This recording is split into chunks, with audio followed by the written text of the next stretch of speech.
वृंदावन की प्राप्ति का मतलब क्या है? वृंदावन की प्राप्ति का मतलब प्रिया प्रियतम का निवृत्त निकुंज प्राप्त हो जाना। श्री प्रिया प्रियतम यमुना जी के तट पर विहार कर रहे हैं। रसिकों की तो यही अंतिम इच्छा है, बस ऐसा देखना ठाकुर जी को। इसलिए भैया अपना उद्देश्य चुन के रखिएगा पहले ही कि आपका उद्देश्य क्या है कथा श्रवण के पीछे, वैकुंठ, स्वर्ग या वृंदावन। हम आपसे प्रार्थना करना चाहेंगे कि अपने गुरु को, अपने इष्ट को और अपने नाम को, जो भी नाम गुरुदेव ने दिया उसको 3 बार स्मृति में लिया कीजिए दिन भर में। सुबह स्नान आदि के बाद, सुबह सुबह, मध्याह्न राजभोग जब आप दोपहर का प्रसादी लेते हैं उस समय, उससे पहले, और रात्रि सोने से पहले। मंगलादीनि मंगल मध्यानि मंगलांतानि, 3 बार मंगल स्मरण होना चाहिए। और ज्यादा समय नहीं है तो आप जिनसे प्रेम करते हैं अपने उस इष्ट का स्मरण 3 बार कीजिए। श्री राधारमण लाल जी अति प्रिय हैं, सुबह उठते ही उनकी मनोहर छवि का स्मरण करो, मध्य में, दोपहर में उस मनोहर छवि का स्मरण करो, और रात्रि सोने से पहले 3 बार मंगलाचरण हर व्यक्ति को अपने जीवन में करना चाहिए। भागवत जी में 3 बार मंगलाचरण किया गया। और अब कथा यहां से प्रारंभ होती है कि नैमिषारण्य क्षेत्र में 88,000 सौनकादि ऋषि बैठे और वे सब मानव कल्याण के लिए यज्ञ कर रहे थे, लेकिन यज्ञ से सफलता प्राप्त होनी नहीं थी। तभी वहां सूत जी का आगमन हुआ और सूत जी से सबने प्रश्न किया, हे भगवान, इस घनघोर कलिकाल में भगवत प्राप्ति का साधन क्या है? मानव कल्याण कैसे होगा? कृपा कर हमें बताइए। बहुत सावधानी से सब लोग सुनो। सवई पुंसाम परो धर्मो यतो भक्तिर अदोक्षजे। अदोक्षज भगवान, भगवान का एक नाम है अदोक्षज। ठाकुर जी की अहैतुकी भक्ति करना ये समस्त प्राणी मात्र का परम धर्म है। सेवा करना, परिक्रमा करना, पूजा करना, नित्य नियम करना, परोपकार करना, असहायों की सहायता करना, जीवन का निर्वहन सत्य मार्ग पर चल के करना, ये सब धर्म हैं। लेकिन ठाकुर जी के प्रति प्रेम भाव होना ये परम धर्म है। ठाकुर जी से प्रेम सबका नहीं हो पाता, उसी का हो सकता है जिसको ठाकुर जी प्रिय दृष्टि से देख रहे हो।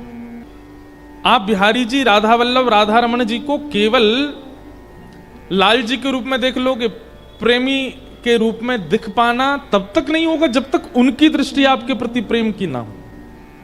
और उनकी दृष्टि हमारे प्रति प्रेम की हो, उसके लिए गुरु आज्ञा और सत्संग में बताए गए मार्गों का पालन करना होगा, तभी तो हम उनके योग्य बन पाएंगे।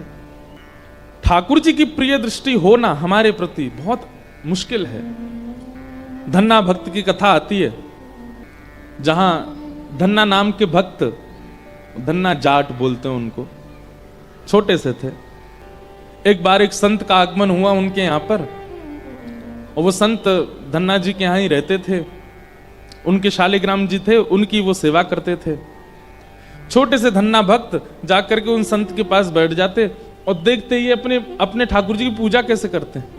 एक स्वभाव देखा गया मानव में कि जब वो छोटी अवस्था में होता है ना, उसको मंदिर जाना, आरती में जाना, घंटी की आवाज सुनना, दादा दादी नाना नानी पूजा में रहते हैं, वो देखना छोटी अवस्था में बहुत प्रिय होता है बच्चों को। कई घर के बच्चों को आप देखोगे, उनको खिलौना दो और उसी समय दादाजी पूजा कर रहे हो तो वो खिलौना छोड़ देगा, लेकिन वहां जाके दादाजी की गोद में बैठेगा। स्वाभाविक प्रेम ठाकुर जी के प्रति बाल अवस्था में होता है, लेकिन जैसे जैसे वो बालक बड़ा होता जाता है फिर उसका वो प्रेम घट जाता है। इसके पीछे कारण क्या है? एक कारण तो उसका स्वभाव। बालक जितना छोटा होता है उतना सरल, उतना सहज होता है। छोटे से बालक रो रहा हो, उसको एक टॉफी दे दो 1 रुपए की, उससे भी खुश हो जाएगा। अरे कहां तक है, कई बार बालकों को इतनी चोट लग जाती है गिरने से, खेलने से, उस भयंकर पीड़ा में भी वो बालक आवाज करने वाला उसको गुड्डा दे दो, उससे उसको अपनी पीड़ा भूल जाता है, उससे खेलने लग जाता है। कितना सरल होता है छोटा सा बालक। लेकिन वही बालक जब बड़ा हो जाता है और उसको कोई ऐसी पीड़ा हो जाए, पैर में लगे, सिर में लगे, रक्त निकल रहा हो, उसको आप कोई आवाज करने वाला अगर गुड्डा दोगे तो वो शांत होगा? नहीं हो सकता। बालपन में ठाकुर जी के प्रति इतना लगाव का कारण यह है उसका निर्मल हृदय, उसको चतुराई नहीं आती, वो छल कपट नहीं जानता, वो बहुत सरल है, बहुत सहज है। ये उसका स्वभाव इतना सरल और निर्मल है, उसके स्वभाव के कारण वो ठाकुर जी से प्रेम बना रहता है, ठाकुर जी को उससे प्रेम होता है। और इतना ही नहीं, बालक जहां जाता है सबको उससे प्रेम हो जाता है, सबका मन होता है अरे ये कितना प्यारा, निष्ठुर हृदय व्यक्ति भी उसको गोद में लेने का प्रयास करता है। क्यों? क्योंकि बालक के स्वभाव में चतुराई नहीं है। हमको देख के किसी का मन क्यों नहीं होता आए गोदी में बैठा दो इन्हें क्यों? चतुर हैं। आपको देख के क्यों नहीं होता? चतुर हो। इसलिए ठाकुर जी की भी इच्छा नहीं होती कि आप उनके सामने जाओ, इसीलिए आयु बढ़ने पर मंदिर से, पूजा से, सेवा से, सत्संग से युवा भटकने लग जाते हैं स्वभाव के कारण। तो एक बात स्पष्ट है कि ठाकुर जी के प्रति प्रेम दो स्थिति में हो सकता है, बहुत सावधानी से सुने। पहला, या तो वो आपसे प्रेम करते हो तो आपको उनसे प्रेम हो जाएगा, और वो आपसे प्रेम तभी करेंगे जब आपका स्वभाव निर्मल हो, आपके अंदर चतुराई ना हो, आपके अंदर छल ना हो, आपके अंदर कपट ना हो। आज सुबह कबीरदास जी का एक पद देख रहा था मैं, बहुत अच्छा पद है। कबीरदास जी स्थिति का वर्णन करते हुए भयभीत हो रहे हैं। कबीरदास जी कह रहे हैं, डर लागे और हंसी आवे, अजब जमाना आया रे। आज से कितने वर्ष पहले हुए श्री कबीरदास जी? भैया रुक जाओ, नहीं रुक जाओ। कितने वर्ष पहले हुए कबीरदास? 500 वर्ष पहले। हमारी ऐसी मान्यता है कि कोविड से पहले भी लोगों का स्वभाव बहुत अच्छा था, आज से 20 साल पहले का भारत भी बहुत अच्छा था, 50 साल पहले तो और अच्छे लोग हुआ करते थे, पर 500 साल पहले लोग कैसे थे कबीरदास जी वो लिख रहे हैं। इसका मतलब यह है कि कोई परिवर्तन हुआ नहीं है हम लोगों में। एक नर्तकी को देखने के लिए लाख रुपया खर्च कर देंगे, एक गलत स्थान पर स्वांग देखने के लिए 1000 रुपया खर्च कर देंगे, लेकिन कोई साधु आकर के भिक्षा मांगे तो उससे कह देते हैं अरे तुमको लाज नहीं आती, तुमको शर्म नहीं आती, मांगते घूमते हो, कुछ खाओ पियो, कुछ अपने कर्म करो ऐसे, तब कमा के खाना, दूसरों से क्यों मांगते हो? और खुद इतना धन खर्च कर देंगे दूसरे गलत कार्यों में, तब बुरा नहीं लगता। कथा होत तहां श्रोता सोवे, सुनिएगा, कथा होत तहां श्रोता सोवे, वक्ता मूड पचाया रे। ए भाई फोन क्यों चला रहे हो? ए भाई सो क्यों? आजकल सोते नहीं है लोग, फोन चलाने लगते हैं। धीमे से सिर नीचे करेंगे, बात कर लेंगे। वक्ता बेचारे मूड पचा के बैठते हैं, बोले बताओ हम यहाँ 4 घंटा बिना पानी पिए, बिना आसन बदले, एक आसन में बैठ करके कथा सुना रहे हैं। इनको फुर्सत नहीं सोने से, इनको फुर्सत नहीं फोन चलाने से, खाने से। 500 साल पहले कबीरदास जी लिख रहे हैं, यहां से बाहर 2 लोग लड़ने लग जाएं, आपस में एक दूसरे को उठा के फेंकने लग जाएं, तमाशा हो जाए शुरू, आधे से ज्यादा श्रोता उठ के भाग जाएंगे बाहर देखने के लिए क्या चल रहा। कोई बचाएगा नहीं उनको, चारों तरफ खड़े होकर के देखेंगे, फिर नहीं 1 मिनट भी नींद आएगी। कोई तमाशा चल रहा हो, उल्टा काम चल रहा हो, वहां पर किसी को आलस नहीं आता, कथा में सबको आलस आता है। और ये बात बहुतों को बुरी लग सकती है, क्या खा रहे हो भैया? बोले हरी गोली है, शंकर जी का प्रसाद है। शंकर जी उस समय अपना त्रिशूल उठाते, बोले तू आ बेटा, तो बताऊंगा मैं, शंकर जी का प्रसाद है। हमारी एक बात बहुत ध्यान से सुनिएगा, किसी भी रूप में, तानपुरा कम करो थोड़ा, किसी भी रूप में ऐसी किसी भी वस्तु का सेवन करना जिससे आपका बुद्धि, जिससे आपकी जवान, जिससे आपका हृदय, कॉन्शियसनेस डगमगा जाता हो, वो सब नशा है और वो सब भगवत प्राप्ति में बाधा। ये कोई गलत थोड़ी है, ये तो शंकर जी का प्रसाद है, ये तो गलत थोड़ी है, ये तो वहां का प्रसाद है। अरे भैया शंकर जी का प्रसाद तो विष भी है, पी लो नेक सा, ज्यादा नहीं, नेक उंगली में 1 बूंद लेके चाट ले बस। विष को पचा गए तो फिर भांग का अलाव हम कर देंगे, लो भाई खूब खाओ। होड़ करते हैं शंकर जी की। तंबाकू का नित्य नियम बन जाता है व्यक्ति का, उसको कोई सिखाता नहीं, फिर भी उसका नियम बन जाता है। बीड़ी पीने वाले को बोलना नहीं पड़ता भैया सुबह दोपहर शाम पीनी, अपने आप पीता है।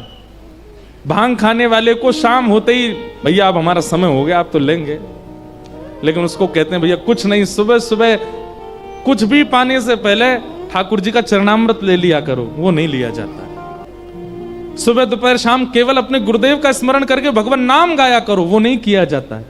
और असद वस्तु उसको कोई सिखाता नहीं है, फिर भी करने लग जाता है। हम तो कथा में एक बात कहते हैं, कैसा स्वभाव हो गया है लोगों का। जो व्यसनी लोग होते हैं, जो खाना पीना करते रहते हैं, उनका स्वभाव कैसा होता है? क्या हो गया भैया, बहुत डिप्रेशन में हैं, अब क्या करोगे? बोले आज तो पिएंगे रात को। आज क्या हो गया भैया? बोले आज बहुत खुश हैं। बोले क्यों? हमारा जो है ना, वो हमारा 100 बीघे का वो था, जमीन थी, वो मिल गई हमको, आज बहुत खुश हैं हम, केस जीत गए। आज क्या करोगे? आज तो पिएंगे। हर चीज में पीते ही रहते। लेकिन भजनानंदी भक्त हफ्ता में एक दिन निकालता है, आज भजन करूंगा, आज छुट्टी है। महीना में एक दिन निकालता है, 6 महीना में एक दिन निकालता है, साल में 2 दिन निकालता है। जिस नियम के लिए किसी ने आज्ञा नहीं की, व्यसन करने के, उस नियम को तो आपने धारण कर लिया, लेकिन नित्य हरि चरणामृत लेने का, वो तनिक से जल को लेने का नियम आपने धारण नहीं किया। कितना विचित्र जमाना। हम कभी कभी कथा में कहते हैं कि मानव का स्वभाव कैसा है, जल की तरह है। जल यदि छोड़ दिया जाए संख्या में, तो जल का स्वभाव होता है कि वो ढलान। ऐसे ही मानव को यदि खुली छूट मिल जाए, इधर देखो सब लोग, घोषणा हो जाए आगामी 30 मार्च को भारत के सारे ज्योतिषी मिलकर के कह दें कि 30 तारीख को सवेरे 11 बजे से लेकर के 1 बजे तक केवल 2 घंटा ऐसा योग बन रहा है कि व्यक्ति कितना भी बड़ा पाप करे उसको पाप नहीं लगेगा। महाराज, बड़े बड़े तिलकधारी भी, कुंभ का आंकड़ा फेल हो जाएगा। ये तो कृपा मनाइए गुरुजनों की, संत जनों की, भागवत कथा जैसी सुंदर सुंदर आयोजनों की, जिनके कारण हम दूषित कार्यों से थोड़े भयभीत रहते हैं, नहीं करते। नहीं तो खुली छूट मिल जाए तो मानव का स्वभाव जल के जैसा ढलान पे ही जाएगा, नीचे को ही जाएगा, गलत कार्यों की ओर ही भागेगा। डर के मारे क्या हालत होती कबीरदास जी की। इसलिए भैया शुक्र मनाइए, प्रसन्न रहिए, खूब ठाकुर जी की बलि बलि जाइए कि वो आपको कथा में लाते हैं, वो आपको वृंदावन भेजते हैं, वो आपको हरि रसिक जनों की चर्चा सुनने के लिए मन में प्रेरणा उत्पन्न करते हैं। ठाकुर जी के प्रति श्रद्धा होना, ठाकुर जी के प्रति विश्वास होना, ठाकुर जी के प्रति स्नेह होना, ठाकुर जी के प्रति समर्पण होना, ये सब मानवीय स्वभाव हो सकता है। पर ठाकुर जी के प्रति प्रेम तो तभी होगा जब ठाकुर जी को आपसे प्रेम होगा, नहीं तो प्रेम नहीं हो सकता। और श्रीमद् भागवत में श्री सूत जी महाराज कहते हैं कि यही परम धर्म है, अहैतुक्य प्रतिहता ययात्मा संप्रशीदति। ठाकुर जी के प्रति अहैतुकी भक्ति, अहैतुकी भक्ति का मतलब प्रेम भक्ति, प्रेम लक्षणा भक्ति। नन्हे से धन्ना जाट, उनके घर संत आए और संत बस अपने ठाकुर जी की सेवा करते थे, शालिग्राम भगवान की, और धन्ना के मन में आता था थोड़े थोड़े इधर खिसक जाओ सब लोग आगे वाले। अब उनकी सहज स्थिति बन गई कि संत अपने ठाकुर जी की सेवा करते थे और धन्ना बैठ करके देखते थे। उनके मन में आती कि हमें भी ऐसी सेवा करनी है, छोटे से बालक। कुछ दिन बाद संत जाने लगे तो नन्हे से बालक रोने लगे, संत से कहने लगे आप हमारे घर से मत जाओ, यहीं रहो, हमें आपकी सेवा बहुत अच्छी लगती है। संत नहीं माने तो धन्ना जी बोले आप चले जाओ, अपने ठाकुर जी दे जाओ हमको, हमारा इनसे इतना लगाव हो गया, हम इनकी सेवा करते रहेंगे। कोई अपने ठाकुर जी कैसे दे? लेकिन बाल हट के आगे किसी की हट नहीं चलती। छोटे बालक जब हट करने पर आते हैं तो फिर सब हार जाते हैं उनके आगे। तो धन्ना जी ने हट कर दी कि अपने ठाकुर जी दे दो। तो संत ने छोटे से बालक, स्वभाव तो उसका मधुर ही होता है बालक का, एक बाहर से शालिग्राम जी जैसे दिखने वाले पत्थर ले आए और उनको बढ़िया स्नान करा के, इत्र आदि लगा के, तिलक चंदन फोटा करके और एक सिंहासन पर बिठा दिया। अपने ठाकुर जी नीचे धर दिए और वो पत्थर के शालिग्राम जो लेके आए बाहर से, उनको सिंहासन पर पधरा दिया। और धन्ना जी से बोले देखो तुमको सेवक ठाकुर जी चाहिए कि महाराजा ठाकुर जी चाहिए? बोले मतलब? बोले वो नीचे जो बैठे हैं बिना सिंहासन के वो तुम्हें सेवक ठाकुर जी, वो आसन पर जो बैठे हैं वो है महाराजा ठाकुर जी, बताओ कौन से ठाकुर जी चाहिए? बालक का तो स्वभाव है, उसको तो सब बड़े बड़े ही चाहिए। उसने कि महाराजा ठाकुर जी चाहिए हमको। वो महाराजा ठाकुर जी सामान्य पत्थर था। संत बोले तो फिर सेवक ठाकुर जी हम ले जाओ? बोले हाँ ले जाओ, आप ले जाओ। असली शालिग्राम जी संत अपने साथ ले गए और एक सामान्य सा पत्थर दे गए। माँ से लड़ते हैं, पिताजी से कहते हैं मेरे ठाकुर जी के लिए चंदन मंगवाओ, ठाकुर जी के लिए रोली मंगवाओ, ठाकुर जी के लिए श्रृंगार मंगवाओ। माता पिता कोई व्यवस्था करते नहीं, तो श्री धन्ना जी अपने आप ही लाल लाल दिखने वाली मट्टी में जल मिला के तिलक कर देते हैं ठाकुर जी को। पीलो चंदन लगावे की इच्छा होवे, पीली कोई वस्तु दिख जाए, हल्दी आदि में ही थोड़ा जल लगा के वो चंदन लगा देते हैं। अब और कोई व्यवस्था तो है नहीं। धन्ना जी ने कही संत भगवान भोग लगाते थे ठाकुर जी का, मैं भी लगाऊं। भोग धर दिया सामने, माँ से थाली लगवा के लाए और थाली ला करके भीतर कक्ष में अपने ठाकुर जी के आगे धर दी और पर्दा हाथ में लेके खड़े हो गए। बोले ठाकुर जी संत भगवान भी भोग लगाते थे, आप मेरे यहां भी भोग लगाओ।